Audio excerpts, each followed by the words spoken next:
सुप्रभात बच्चों, हम लोग पढ़ेंगे प्रश्नावली 9.1 का चौथा प्रश्न है कि भूमि के एक बिंदु से मीनार के पाद बिंदु से 30 मीटर की दूरी पर है।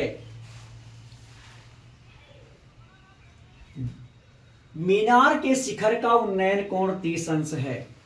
मान लीजिए, हाँ, तो अब इसका हम लोग हल शुरू करते हैं क्योंकि हमें मीनार की ऊंचाई बतानी है। बहुत सरल है, जैसा पीछे आप किए हैं। मान लीजिए ये मीनार है और ये जमीन का 30 मीटर की दूरी पर 30 मीटर की दूरी पर ये जमीन का वह बिंदु है जहां से शिखर का उन्नयन कोण 30 अंश बनता है। तो यहां से हम इसको जो है 30 अंश का कोण बना देंगे। इधर से हम इसे 30 अंश का कोण बना देंगे और इसकी दूरी इन्होंने लिखी है 30 मीटर। अब ये हम इसका नाम दे देते हैं। ये एक त्रिभुज बन गया, एक तरह से समकोण त्रिभुज बन गया। अब हमें आधार पता है और ये बताना है लंब, क्योंकि ये सबसे हम जानते हैं किसी भी समकोण त्रिभुज में जो सबसे बड़ी भुजा होती है वह कर्ण होती है, बाकी लंब और आधार होता है। कोण जहां बनता है वो आधार होता है, बाकी दूसरा लंब है। तो अब हमें चूंकि जो मीनार की ऊंचाई बतानी है, जस्ट लाइक हम उसको यहाँ लंब के रूप में मान रहे हैं, तो मीनार की ऊंचाई यहाँ हम लिख लेंगे हल में कि माना मीनार की ऊंचाई, मीनार की ऊंचाई ये हमारा AB है। मीनार की ऊंचाई बराबर AB। तो अब हमें निकालना है, तो ये हो जाएगा AB बटा आधार जो 30 मीटर है, हम उसकी वैल्यू लिख देते हैं, और बराबर हम जानते हैं लंब बटा आधार बराबर होता है tan थीटा। तो यहाँ हो जाएगा tan 30 अंश, tan 30 अंश। ये हमें याद रखना है, उन अनुपातों को याद रखेंगे तब आएगा अच्छे से, नहीं तो नहीं। तो लंब बटा आधार बराबर tan थीटा होता है। तो यहाँ हमने चूंकि 30 अंश था थीटा के लिए, इसलिए लिख दिया। अब हमारा AB बराबर हो जाएगा, ये 30 तो इधर चला आएगा और tan 30 अंश का मान होगा।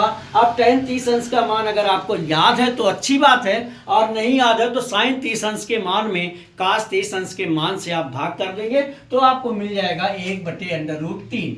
1/√3। अब यहाँ जो आएगा वो 30 का इसमें गुणा हो जाएगा 1 में, और 30/√3 आएगा। अब दो तरीका है, या तो हम इसको जो है गुणनखंड करके कर दें, और या सीधे हम इसे परमीयकरण कर दें। इसका परमीयकरण करेंगे तो यहाँ √3 से ऊपर भी गुणा हो जाएगा और √3 से नीचे भी गुणा हो जाएगा, क्योंकि हम जानते हैं कि जब कोई भिन्न होती है तो उसके मान में कोई अंतर ना आवे। अगर उसके बदले दूसरी भिन्न लिखें, उसके लिए हमें उसके अंश और हर दोनों में समान गिनती से गुणा करना होता है, और इसलिए यहाँ ये √3 था, इसका रूट हटाने के लिए इसमें √3 से गुणा करना पड़ा, तो ऊपर भी √3 से कर दिया गया, जिससे मान में कोई अंतर ना आवे।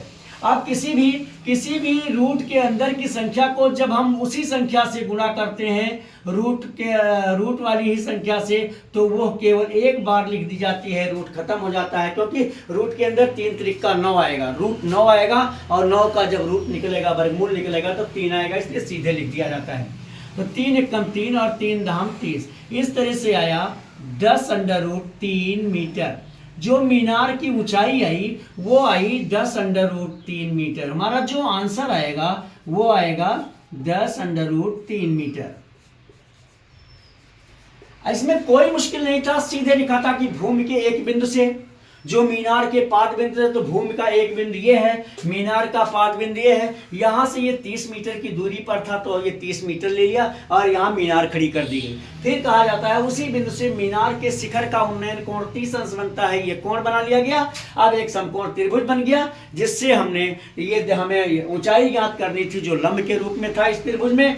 तो हम जानते हैं लंब बटे आधार बराबर tan थीटा होता है, इसलिए इसका हमने मान रख दिया और इस तरह से कैलकुलेशन कर दिया। आशा करता हूं कि अच्छी तरह से समझ में आया है। यदि आया है तो मेरे वीडियो को लाइक करें, शेयर करें, और आपकी किसी भी तरह की प्रॉब्लम्स हो मैथमेटिक्स में तो आप मेरे कमेंट बॉक्स में लिख करके भेजें, और पूरी कोशिश करूंगा कि उसका वीडियो आप तक पहुंचे। धन्यवाद।